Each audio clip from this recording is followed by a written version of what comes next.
அப்பா அப்பா ஏய் என்னப்பா? அப்பா கருப்பு பணத்தெல்லாம் மீட்டு நம்ம அக்கவுண்ட்ல போட்டாங்களாப்பா. ஏய் அப்படியாப்பா? அப்பா எனக்கு என் ஃப்ரெண்ட்ஸ் எல்லாருக்கும் வேலை கிடைச்சிருச்சுப்பா. ஏய் என்னப்பா சொல்ற? நிஜமாவா? அப்பா டேய் எந்தடா? நீ பாக்குறது கேக்குறது நினைக்கிறது எல்லாமே கனவுதான்டா. கனவா? கனவுதான்டா. இப்படி கட்டுக்கதைகளை இனியும் நீங்கள் நம்ப போகிறீர்களா? இந்தியாவை காக்க ஸ்டாலின் அழைக்கிறேன்.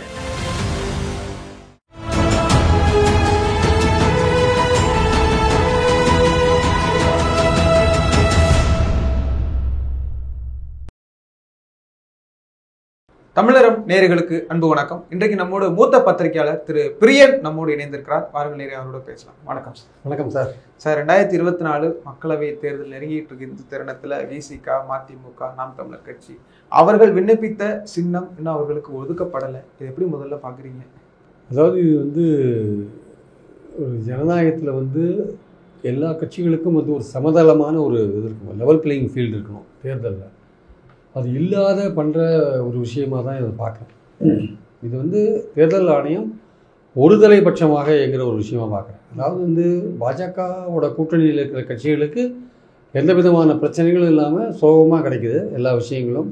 ஆனால் சும்மா ஒரு வழக்குன்னு போட்ட உடனே அங்கே தீர்மானிச்சிடறாங்க தேர்தல் கமிஷனில். இவங்க பல நீதிமன்றங்களில் போராடியும் இவங்களுக்கு நீதி கிடைக்க மாட்டேங்கிறது அடிப்படையான விஷயம். பாஜக கூட்டணி கட்சி எங்கேயுமே வழக்கு போட்ட மாதிரி தெரியல சார். இல்லை, தமாக போட்டு அவங்க டைரக்ஷன் வாங்கி சைக்கிளில் வாங்கிட்டாங்க.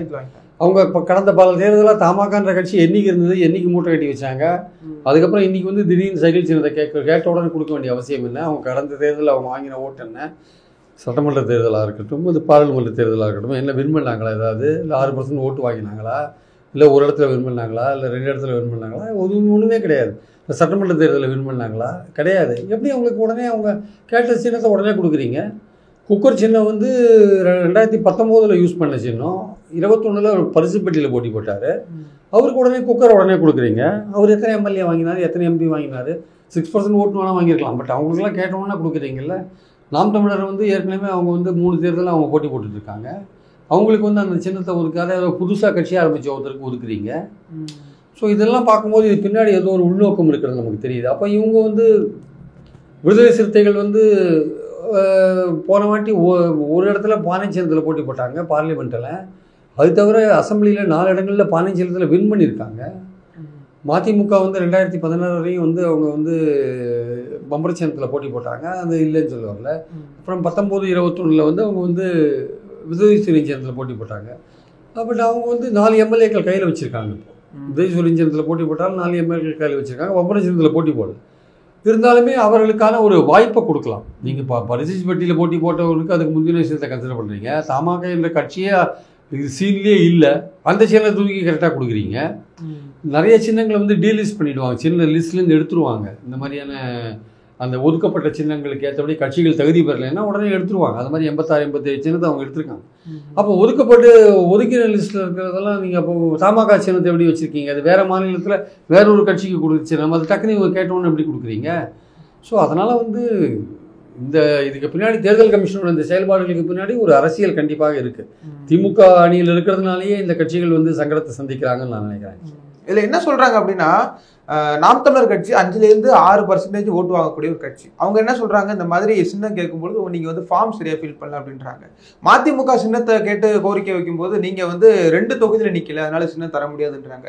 விடுதலை சிறுத்தைகள் கட்சி பார்த்தீங்கன்னா அவங்க 2 தொகுதியில் நிக்கிறாங்க, ஆனா ஓட்டு பர்சன்டேஜ் இல்லை அப்படின்னு சொல்லி மாறி மாறி தேர்தல் ஆணையம் பேசுறத எப்படி புரிஞ்சுக்கிறது? தேர்தல் என்னதான் பிரச்சனை? இல்லை, மாறி தேர்தல் ஆணையம் பேசுவது என்பது ஒரு கண்ணுக்கு வெண்ணெய் இன்னொரு கண்ணுக்கு சுண்ணாம்பு என்று காமிக்கிற ஒரு விஷயம்தான். அதாவது இதெல்லாம் கமலஹாசனுக்கு டார்ச் ரேட் கொடுத்தீங்க. அவர் எத்தனை நேரங்களில் வின் பண்ணார்? அவருக்கு டார்ச் ரேட்டு கொடுத்தீங்க. அதனால் கேட்காத போது அவருக்கு உடனே டார்ச் ரேட்டை கொடுத்துட்டீங்க. குக்கர் வச்சுருந்தவர் ஒரு எலெக்ஷனுக்கு முன்னாடி வச்சுருந்தார், அவருக்கு கொடுக்குறீங்க. இப்போ அவங்களுடைய அடிப்படை ரூல் என்ன? ஆக்சுவலாக ஒரு சட்டமன்ற தேர்தலில் 4 எம்எல்ஏக்கள் இருக்கணும் அப்படின்னா 6% ஓட்டு வாங்கியிருக்கணும், 4 எம்எல்ஏக்கள் இருக்கணும். அல்லது பார்லிமெண்ட் எலெக்ஷனாக இருந்தால் ஒரு எம்பியாக இருக்கணும், 6% ஓட்டு வாங்கியிருக்கணும் அப்படின்றத நம்ம அதில் இவருக்கு ஒரு எம்பி இருக்கார்ல பானை சின்னத்தில், 4 எம்எல்ஏக்கள் இருக்காங்கல்ல. சரி, அவங்க 6% ஓட்டு வாங்குறாங்களோ இல்லையோ, ஒரு சின்னத்தை வச்சு இது மாதிரி தங்களுடைய ஸ்ட்ரென்த்தை காமிச்சிருக்காங்கல்ல. அப்போ நீங்கள் அவங்கள கன்சிடர் பண்ணணும். 2 தொகுதியில் போட்டி போடுறாங்கல்ல. உங்களுடைய லேட்டஸ்ட்டு ஜனவரி ஆர்டரில் இந்த ஜனவரி மாதம் ஒரு திருத்தம் கொடுத்துருக்கீங்க இந்த ரூல்ஸில். அதில் என்னென்னா ஒரு மாநிலத்தில் 2 தொகுதிகளில் போட்டி 2 தொகுதியில் போட்டி போடுறாங்க விடுதலை சிறுத்தைகள். ஏன் அவங்களுக்கு கொடுக்க மாட்டேன்னீங்க? அவங்களுக்கு என்ன தகுதி குறைப்பு அவங்களுக்கு வந்தது? தகுதி குறைவு என்ன வந்தது அவங்களுக்கு ஆக்சுவலாக? ஏன் அவங்களுக்கு பானை சின்னத்தை மறுக்கிறீங்க? ஒரு எம்பி இருக்கார், 4 எம்எல்ஏக்கள் இருக்காங்க, அதே பானை சின்னத்தில் தேர்ந்தெடுக்கப்பட்டவங்க. அவங்களுக்கு 2 தொகுதியிலையும் போட்டி போடுறாங்க. அவங்களுக்கு என்ன தகுதி குறைவு? எப்படி நீங்கள் அவங்களுக்கு எடுக்கிறீங்க? அப்போ வந்து உங்கள் நோக்கம் என்ன ஆக்சுவலாக? விடுதலை சிறுத்தைகளுக்கு ஏதாவது ஒரு சிம்பிளை வந்து ஒரு சுயேட்சை சிம்பிளை கொடுத்து அவங்கள வந்து தடுமாற வைக்கணுன்றது தான் அவங்க நோக்கமா? நாம் தமிழருக்கு வந்து சின்னத்தை மாற்றிட்டு அவங்க குறைவான ஓட்டு வாங்கணும், அவங்க 3வது பெரிய கட்சியாக இருக்கக்கூடாது, அவங்க 4வது பெரிய கட்சியாக போட்டுன்னு நினைக்கிறீங்களா நீங்கள்? பாஜக நினைக்குதா? ஸோ இதெல்லாம் பார்க்கும்பொழுது வந்து ஏதோ ஒரு வகையில் வந்து திமுக கூட்டணிகள் எதிர்கட்சி கூட்டணிகள் இது வந்து ஒரு பெரிய அளவில் பார்த்தீங்கன்னா எதிர்கட்சிகளை வந்து கெஜ்ரிவாலை கைது பண்ணுறது, ஹேமந்த் சோரனை கைது பண்ணுறது, எதிர்கட்சி ஆட்களை விலைக்கு வாங்குறது, எதிர்கட்சி அரசாங்கத்தை கவுக்குறது. இமாச்சல பிரதேஷ் கவர்மெண்ட்டை கவுக்க பார்த்தீங்க, உங்களால் முடியல. ஹேமந்த் சோரன் கவர்மெண்ட்டு அவரை அரெஸ்ட் பண்ணிட்டு கவுக்க பார்த்தீங்க, உங்களால் முடியல. நீங்கள் பல நிதிஷ்குமாரை இழுத்துட்டீங்க, பீகார் கவர்மெண்ட்டை கவுத்தீங்க. ஸோ ஏதோ ஒரு வகையில் உங்களுக்கு பல ஆட்களை இழுக்கிறீங்க. எதிர்கட்சிகள்லேருந்து அசோக் தவானை இழுக்கிறீங்க, ஒவ்வொரு கட்சியிலேருந்து பார்த்தீங்கன்னா காங்கிரஸ்லேருந்து நேற்று ஆம் ஆத்மியிலேருந்து இழுத்துருக்கீங்க, பஞ்சாபில் கெஜ்ரிவாலை கைது பண்ணி உள்ளே போட்டீங்க. ஏதோ ஒரு வகையில் வந்து லெவல் பிளேயிங் ஃபீல்டே இல்லை, சமதள ஆட்டமே இல்லாத. ஏன் கெஜ்ரிவால் இப்போ கைது பண்ணதான் உண்டா? அவர் ஒரு மாதம் இந்த எலெக்ஷன் முடிஞ்ச பிறகு அவரை கைது பண்ண எங்கே ஓடி போயிட்டு போகிறாரு? நீங்கள் இவரை வந்து இந்த மதுபான வழக்கில் வந்து நீங்கள் மணிஷ் சிசோடியா 1 வருஷமாக ஜெயிலில் போட்டிருக்கீங்க.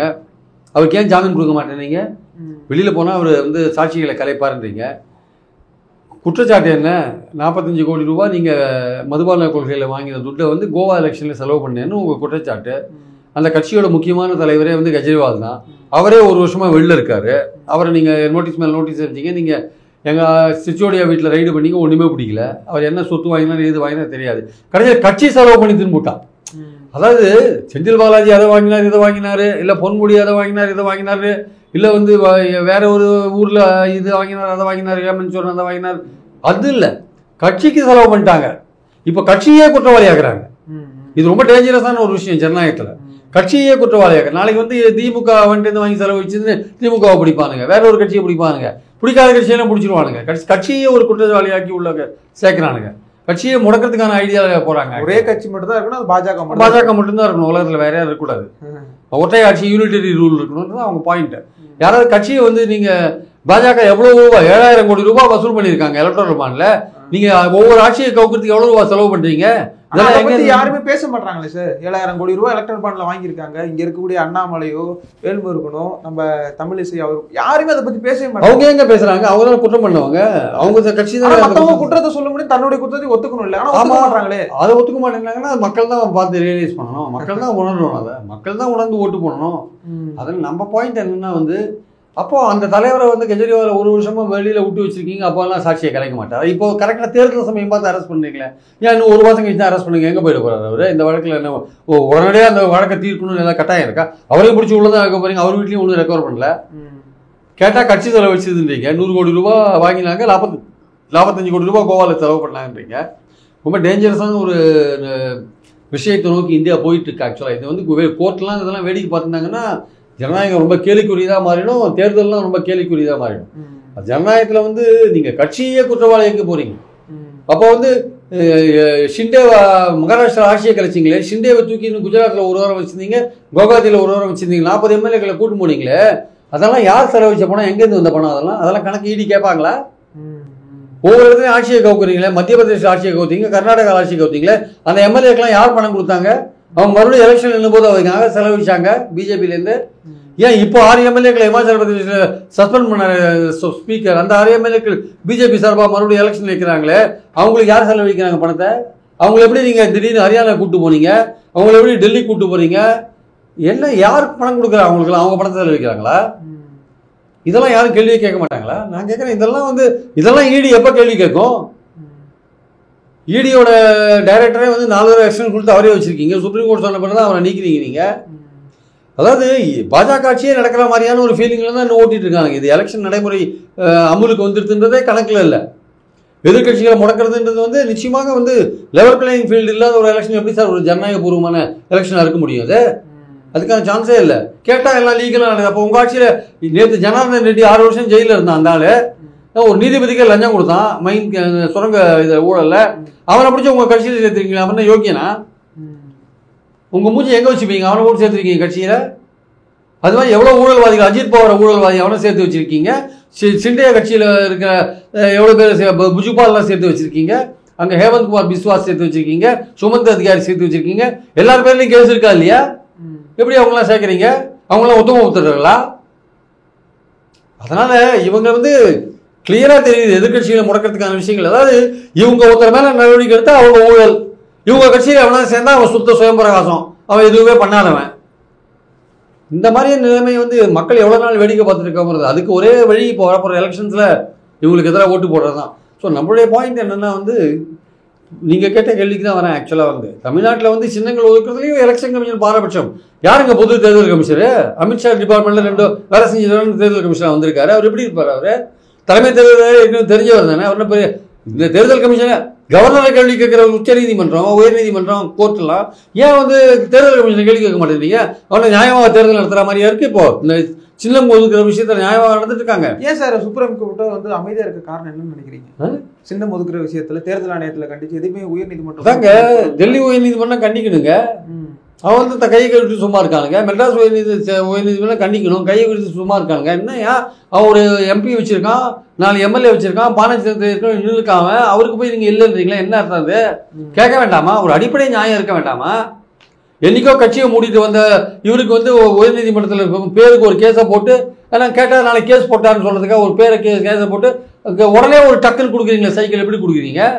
இவங்க கோர்ட்டு மேலே கோர்ட்டு போராடி இருக்காங்க, மம்பரத்துக்கும் இதுக்கும் பானைக்குமா. அவர் வந்து 2 தேர்தலில் போட்டி போட்டு விவசாய சின்னத்தை இழந்துட்டு நிற்கிறாரு நாம் தமிழர். உங்க நோக்கம் என்ன? அவர் 3வது இடத்துக்கு வரக்கூடாது, 4வது இடத்துக்கு போகணும் தான் உங்க நோக்கம். என்னோட கேள்வியுமே அதுதான் சார். இப்போ நாம் தமிழர் கட்சி வாங்கக்கூடிய வாக்கை வந்து பாஜக முந்திருமோ அப்படின்ற பயத்துல தான் விவசாய சின்னத்தை பிடிக்கி அறிவுமே இல்லாம சின்னத்தை மைக் சின்னத்தை கொடுத்துட்டாங்களோ? அதாவது இப்போ 2வது இடத்துக்கு சில இடங்கள்ல போட்டி நடக்குதுங்க, அதிமுகவுக்கும் பாஜகவுக்கும். அதுல சில இடங்கள்ல பாஜக 3வது வரும், அதிமுக 3வது, சில இடத்துல அதிமுக 3வது வரும்.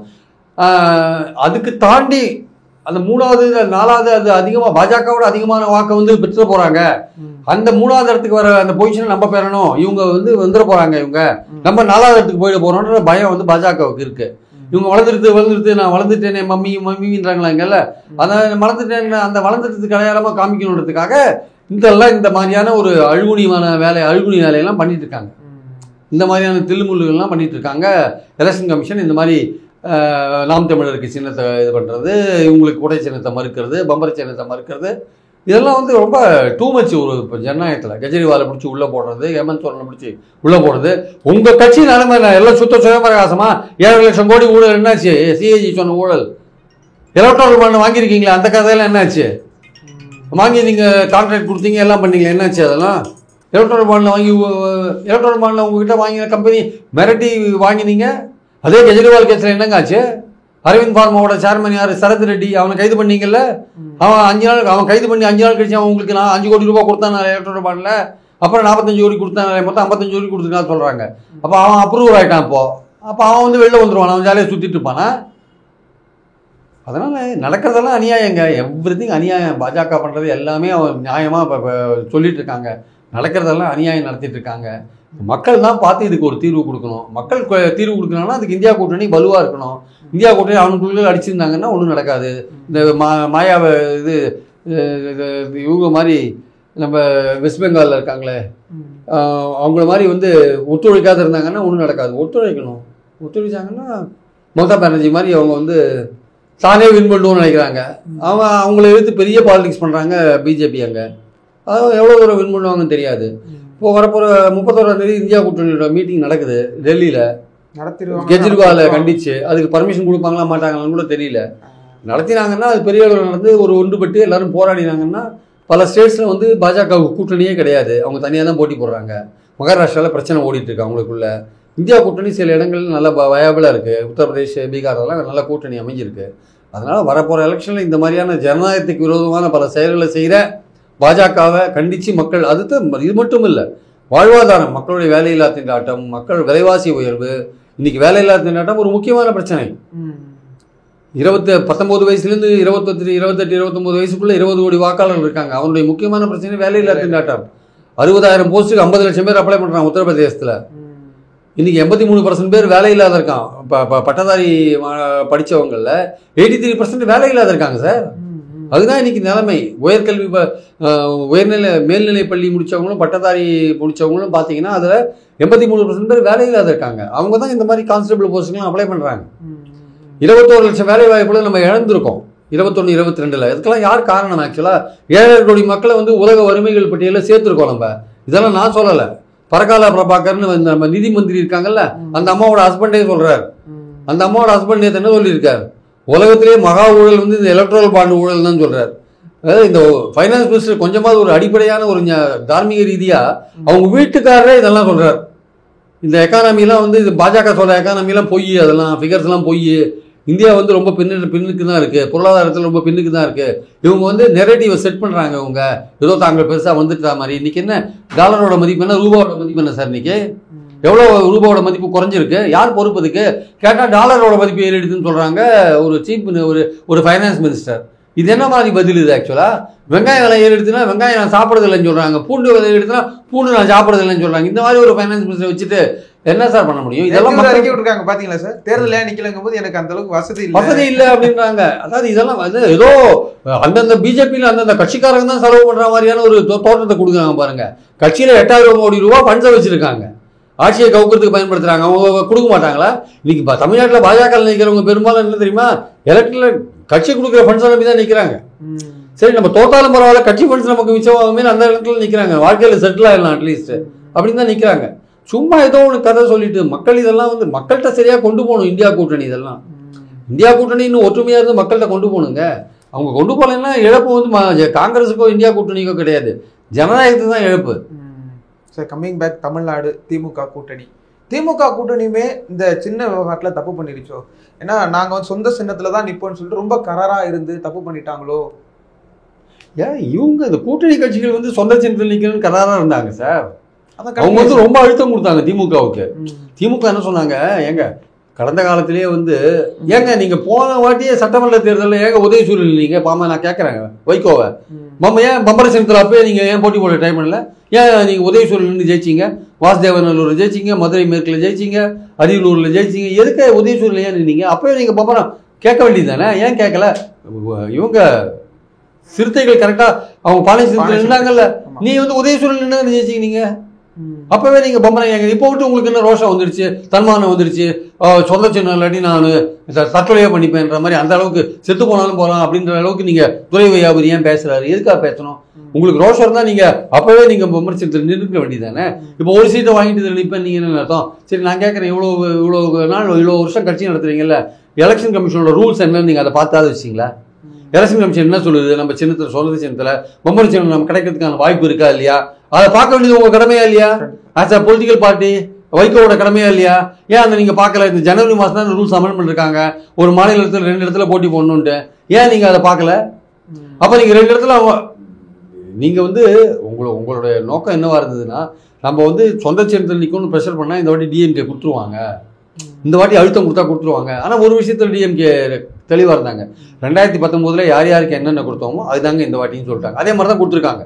உங்களுக்கு ஒன்று அதிகமாக கொடுத்தா அவனுக்கு அதிகமாக கொடுக்கணும், இவருக்கு ஒன்று அதிகமாக கொடுக்கணும், யாருக்கும் எந்த பிரச்சனையும் வேண்டாம். யார் யார் எந்த சின்னத்தினாலும் எந்தெந்த இடம் கொடுக்கப்படுதோ அதுலேயே இல்லைங்க. நீங்கள் சொன்ன சின்ன வற்புறுத்துறீங்க, எங்களுக்கு உடன்பாடு இல்லை. ஏன்னா வந்து வெற்றி பெறத்துக்கான வாய்ப்புகள் குறையறதுக்கான சான்ஸ் இருக்கு. உதயசூரியனிலே வெற்றி பெறத்துக்கான வாய்ப்பு அதிகமாக இருக்கு. இருந்தாலும் நீங்கள் வற்புறுத்துறீங்க, நின்றுக்கோங்கன்னு சொல்லிட்டாங்க, அவ்வளோதான். அப்போ நீங்கள் யோசிக்க வேண்டாமா? ரூல்ஸ் என்ன சொல்லுது, நமக்கு கிடைக்குமா கிடைக்காதா? இல்லை டிஎம்கே சொல்ல வேண்டாமா? இல்லைங்க எங்களுக்கு கிடைக்காது, நாங்கள் 2 இடத்துல நிற்கணும். அவங்களாவது சிறுத்தைகளாவது வந்து விடுதலை சிறுத்தைகளாவது கண்டிப்பாக கொடுத்தே தரணும். இன்னைக்கு அவங்க ஹைகோர்ட்டுக்கு போயிருக்காங்க, டெல்லி போயிருக்காங்க. அது என்ன ஆகும்னு சொல்ல முடியாது. அது இந்த காலத்தில் கோர்ட் எப்படி எல்லாம் சொல்லணும்னு சொல்ல முடியாது. நீங்களே சந்தேகத்தில் இருக்கீங்க. ஆனால் கட்சியினுடைய தலைவர் தொல் திருமாவளவர்கள் பானை சின்னத்துக்கு ஓட்டு போடுதுன்னு சொல்லி ரொம்ப நம்பிக்கையா பேசுறது எப்படி புரிஞ்சு? கரெக்டுங்க, அவருக்கு ஒரு நம்பிக்கை இருக்குங்க. அவர் கட்சி தலைவர் தொண்டர்களுக்கு நம்பிக்கை கொடுக்க வேண்டிய இடத்துல இருக்காரு, ஓட்டு வாங்க வேண்டிய இடத்துல இருக்காரு. பட் நமக்கு வந்து இந்த நீதிமன்றங்கள்லாம் எப்படி பிஹேவ் பண்ணுதுன்றது நம்மளால உறுதியாக சொல்ல முடியல. நமக்கு நியாயன்ற ஒரு விஷயங்கள் நீதிமன்றத்துக்கும் தோணணும் இல்லையா? ஏங்க ஒரு 4 எம்எல்ஏ வந்து பாளையஞ்சேரத்தில் வின் பண்ணாரு, ஒரு எம்பி இருக்காரு பாளையஞ்சேரத்தில் வின் பண்ணவர். அடிப்படையில் நியாயம். இந்த 2 இடத்துல போட்டி போடுறாரு, கேட்ட சின்னத்தை கொடுக்கணுன்றது அடிப்படை நியாயங்க. இதே மீறி வந்து ஒன்று நடந்ததுன்னா நம்ம என்ன சொல்லுவோங்க? நம்ம ஜனநாயக விரோதம் தான் சொல்லுவோம். எலெக்ஷன் கமிஷன் என்ன சொல்லுவோம்? நீதிமன்றம் இதுக்கே மீறி இல்லைங்க அது கொடுக்க முடியாது, எலெக்ஷன் கமிஷன் தான் தீர்மானிக்கணும், அவங்க தீர்மானிச்சது அவ்வளோதான் சொன்னால் அப்புறம் நம்ம என்ன பண்ண முடியுங்க? நம்ம வந்து இந்த சிஸ்டத்தை தான் நம்ம குறை சொல்ல முடியும். இந்த சிஸ்டத்துக்கு பின்னாடி அதை ஆட்டி வைக்கிற பிஜேபி தானே குறை சொல்ல முடியும், வேற யாரை குறை சொல்ல முடியும்? அதனால வந்து இந்த திமுகவை பொறுத்த மட்டும் அவங்க வந்து அவங்களுடைய கூட்டணி கட்சிகளோட அழுத்தத்துக்கு ஓகே சொல்லிட்டாங்க. என்ன கேட்டால் வந்து ஏன்னா அந்த கூட்டணி கட்சிகளோட ஏன் அழுத்தம் கொடுத்தாங்கன்றது இன்னொரு காரணம் இருக்குது. அது ஒரு நுண் அரசியலாக இருக்குது. ஆக்சுவலாக அவங்க அழுத்தம் கொடுத்ததுக்கு காரணம் என்ன? அவங்க வந்து எதிர்காலத்தில் ஒரு தனித்தன்மையோட ஒரு தனிச்சின்ன வேணும்னு ஒரு எண்ணத்தில் கூட கொடுத்துருக்கலாம். அதே சமயம் அவங்க சொல்லாத ஒரு விஷயம் என்னன்னா, மனசுக்குள்ளே வச்சிருந்த ஒரு விஷயம் என்னவா இருந்திருக்கும்னா, நம்ம இந்த வாட்டி அழுத்தம் கொடுத்தா ஸ்டாலின் கொடுத்துருவாரு, சொந்த சின்னத்தில் நிற்கிறதுக்கு பர்மிஷன் கொடுத்துருவாரு. ஏன்னா அவங்களுக்கு என்னன்னா, நமக்கு வந்து அதிமுக தனியாக வந்துருச்சு, பிரிஞ்சு வந்திருக்கு, நம்ம இது மாதிரி ஒரு அழுத்தம் கொடுத்தா இந்த வாட்டி ஸ்டாலின் கொடுத்துருவாரு நமக்கு, அவர் வந்து அவர் யோசிப்பார், நம்ம ஏதாவது ரொம்ப தகராறு பண்ணால் நம்ம ஏதாவது விலகி போயிடுவோம்னு அவரே நமக்கு வந்து நம்ம கேட்குறத கொடுத்துருவாரு. ஏன்னா அதிமுக தனியாக இருந்ததில்ல, அவங்க தான் வலை போட்டு வீசியிருந்தாங்கல்ல, விடுதலை சிறுத்தைகளுக்கு இடம் கொடுக்கணும் வாங்க, காங்கிரஸோட கசப்புறதுக்கு இது இருக்கு வாங்க எல்லாம் சொல்லியிருந்தாங்கல்ல. அதனால அவங்களுக்கு இந்த வாட்டி போன வாட்டி மாதிரி இல்லை, இந்த வாட்டி ஒரு அதிமுகன்றது பாஜகவோட ஒரு ஏதோ ஒரு அண்டர்ஸ்டாண்டிங் இருக்குன்னு கூட வச்சுக்கலாம். அது இருந்தால் கூட சொல்லாத விஷயம். இந்த வாட்டி அழுத்தம் கொடுத்தா நம்ம ஸ்டாலின் ஒத்துப்பாருன்னு ஒரு நம்பிக்கையோடு தான் கொடுத்தாங்க. ஆனால் ஸ்டாலின் வந்து நினச்சிருப்பார் கண்டிப்பாக கொடுக்கும்போது இவங்க தேவையில்லாமல் ஒரு கான்ட்ரவர்சியை உருவாக்குறாங்க, நிச்சயமாக இவங்க வின் பண்ணுறதுக்கான வாய்ப்புகள் ரொம்ப ரொம்ப குறைவு. அதாவது விடுதலை சிறுத்தைகளுக்காக ஒரு நியாயம் இருந்தது, மதிமுகவுக்கு அந்த நியாயம் கூட இல்லை. அவங்க வந்து கடந்த 2 தேர்தலாக உதயசூரில் நின்றுட்டு இப்போ திடீர்னு வந்து நாங்கள் பம்பரத்தில் நிற்போம்னா அதுக்கு தகுதியானவங்க நீங்கள் இருந்தீங்களன்னா அது இல்லை, அது ரூலையாவது பார்த்து நீங்கள் வந்து தெளிவாகிருக்கலாம்ல, அதுவும் பார்க்காத விட்டீங்க. இப்போ நீங்கள் திடீர்னு மதிமுக ஆதரவாளர்கள் என்ன பண்ணாங்க, திமுக செய்த சதி, திமுகவும் பாஜகவும் செய்த சதின்னு அப்படி கதையை ரூட் அப்படி கொண்டாடுறாங்க. திமுகவும் பாஜக எப்படிங்க இதில் சதி பண்ண முடியும்? திமுக நாளும் பொழுதும் காத்தால எழுந்ததுலேருந்து ராத்திரி வரைக்கும் ஸ்டாலின் பாஜக பாசிட்டிவ் சாட்சி ஒழியணும்னு சொல்லிட்டு இருக்காரு. நீங்கள் திமுக பாஜக சதின்னு எடப்பாடி மாதிரி பேசியிருந்தீங்கன்னா என்ன அர்த்தம் அதுக்கு? அதனால் இது வந்து வைகோவும் யோசிச்சிருக்கணும். வைகோ பண்ண தப்பும் கூட, அவங்க அழுத்தம் கொடுத்தது அவங்களுடைய நன்மைக்காக கொடுத்தாங்க, ஃபியூச்சரில் வளரணுன்றதுக்காக கொடுத்தாங்க, வேற விஷயம். பட் அடிப்படையில் இந்த கட்சிகளுக்கெல்லாம் ஒரு ஒற்றுமை என்னன்னா, ஏன் இவங்களை எல்லாமே இணைக்குதுன்னா மோடி வர வேண்டாம் என்கிற ஒரு ஒற்றை அந்த இதுதான் அவங்களை இணைக்குது. அஜெண்டா தான் எல்லாரும் இணைக்குது. மோடி மீண்டும் வந்தால் இந்தியாவில் ஜனநாயகம் இருக்காது, ஒற்றை ஆட்சி வரும், அடிப்படை உரிமைகள் பறிக்கப்படும், மாநில கட்சிகள் அழிக்கப்படும், எல்லாமே இருக்குது. அதனால தான் இந்த ஜனநாயகத்தை காப்பாற்றுறதுக்காக தான் இவங்களாம் ஒன்றுபட்டு இருக்காங்க. அதனால வந்து அப்படி ஒன்றுபடும் போது நம்ம 40 வின் பண்ணணுன்ற ஒரு எண்ணம் இருக்குது ஸ்டாலினுக்கு. அதில் வந்து இந்த மாதிரி விஷயங்கள் வந்து சின்ன சின்ன இடைஞ்சலாக இருக்கிறத பார்க்குறோம். இப்போ சுயேட்சை சின்னத்தில் என்ன வச்சுக்கோங்களேன், இப்போ திமுக தொண்டனே வந்து திருச்சியில் துரை வையாபுரிக்கு கேஸ் சிலிண்டருக்கு ஓட்டு போடுதுன்னு ஆரம்பிக்கணும். அது வந்து உதயசூரியனுக்கு ஓட்டு போடுன்னு சொல்கிற உற்சாகத்தில் செய்வானான்றது ஒரு கேள்விக்கு, அதே உற்சாகத்தோடு இருப்பானான்னு கேள்விக்குறி. அது பானை சின்னத்தில் கூட வந்து போன வாட்டி வின் பண்ணிட்டார் எம்எல்ஏ எலெக்ஷன். அங்கேயாவது திமுக தொண்டன் சரி விடுதலை சிறுத்தைகளோட தனிப்பட்ட சின்னம் எப்படி சிபிஎம்முக்கு ஒரு சின்னம் இருக்கோ, சிபிஐக்கு ஒரு சின்னம் இருக்கோ, காங்கிரஸுக்கு ஒரு சின்னம் இருக்கோ, அதுக்கு ஓட்டு கேட்குறாங்கல்ல திமுக ஆட்கள்லாம், அது மாதிரி கேட்டுட்டு போவாங்க. பட் உங்களுக்கு வந்து என்டையவே ஒரு சுயேட்சை சின்னமாக இருக்கிறதுனால அது என்னடா அது கேஸ் சிலிண்டருக்கு ஓட்டு கேட்கணும்னு நினைப்பாங்க. பட் தவிர்க்க முடியாது. இந்த மாதிரி விஷயங்கள்லாம் வந்து வைகோ முன்னாடியே யோசிச்சிருக்கலாம் என்பது என்னுடைய கருத்து. அது திமுக மேலே குறை சொல்றதுல ஒன்றும் அர்த்தம் கிடையாது. சில மதிமுக தீவிரவாதிகள் வந்து திமுக பாஜக சதின்னு அப்படி பேச ஆரம்பிச்சிட்டாங்க. நிச்சயமா சார், நிறைய விஷயங்களை பகிர்ந்து கொண்டீங்க. தொடர்ந்து பேசுவோம் சார். உங்களுடைய நேரத்திற்கு என்னுடைய நெஞ்சம் நிறைந்த நன்றிகள் சார். தேங்க்யூ. அப்பா அப்பா ஏய் என்னப்பா? அப்பா கருப்பு பணத்தெல்லாம் மீட்டு நம்ம அக்கவுண்ட்ல போட்டாங்களாப்பா. ஏய் அப்படியாப்பா? அப்பா எனக்கு என் ஃப்ரெண்ட்ஸ் எல்லாருக்கும் வேலை கிடைச்சிருச்சுப்பா. ஏய் என்னப்பா சொல்ற, நிஜமாவா? அப்பா டேய் எந்தடா? நீ பாக்குறது கேட்கறது நினைக்கிறது எல்லாமே கனவு தான்டா. கனவா? கனவு தான்டா. இப்படி கட்டுக்கதைகளை இனியும் நீங்கள் நம்ப போகிறீர்களா? இந்தியாவை காக்க ஸ்டாலின் அழைக்கிறேன்.